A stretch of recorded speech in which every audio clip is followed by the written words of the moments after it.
Our next guest walking in, Neha Dhupia. Please put your hands together,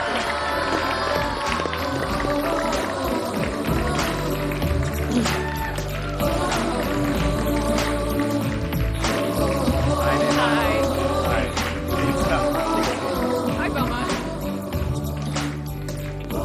And of course, hi, how are you doing?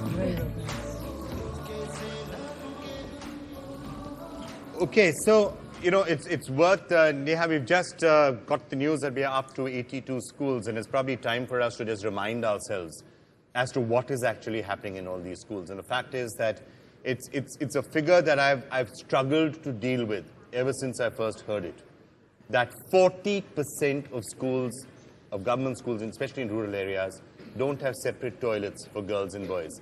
And that is the single biggest reason why girl children drop out of schools. Wow. And it's just, in the year 2011, the fact that that is still the case is something that really should leave all of us shaken.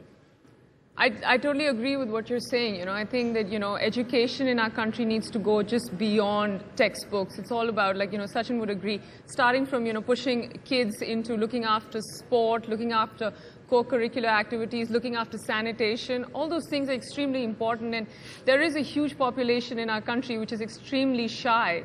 And this is a really, really important issue. And it's unfortunate that we don't address it at, a much more micro level, and I just think it's really important that we do. Right, Baman. Again, one of the things that we've been grappling with when we first heard about this particular problem, we did a campaign like this. We'll get to 100 villages, 120, 130, and that actually does schools. I beg your pardon, and that does actually affect a lot of people's lives. But fundamentally, I think it's also about spreading awareness so that the government starts to do a bit more. I mean, it's a two-pronged attack in many ways. One thing is actually get onto the ground and make sure that something happens. But the larger picture is that I think the government should get into the act, the act together.